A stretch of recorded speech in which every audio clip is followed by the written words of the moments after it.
Hey guys, welcome back to YouTube channel. तो आज मैंने प्याज का बनाया हुआ है। तो सबसे पहले मैंने 3 प्याज लिया मीडियम साइज़ को और उसको बारीकी से बहुत पतला पतला मैंने काट लिया। उसके बाद हरी मिर्च, अजवाइन, हल्दी, रेड मिर्च पाउडर और थोड़ा सा जीरा और काली मिर्च।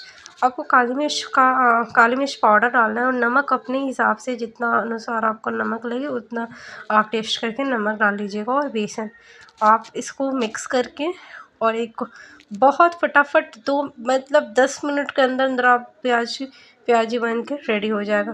देखिए बेसन मैंने पेस्ट कर मिला लिया। बेसन जितना लगे आपको उतना बेसन मिला लेना है, ठीक है। और फटाफट तैयार हुआ और गर्मा गर्म तेल में मैंने फ्राई कर लिया। देखो ये फ्राई हो गया और इतना ज़्यादा क्रिस्पी हुआ था ना, क्योंकि आपको गरम गरम ज़्यादा हॉट बॉयल हो जाता ना। चलो मैं नेक्स्ट वीडियो में अच्छे आइटम से मिलती हूँ, न्यू आइटम से। So please like and subscribe ज़रूर कीजिएगा। Bye bye, take care.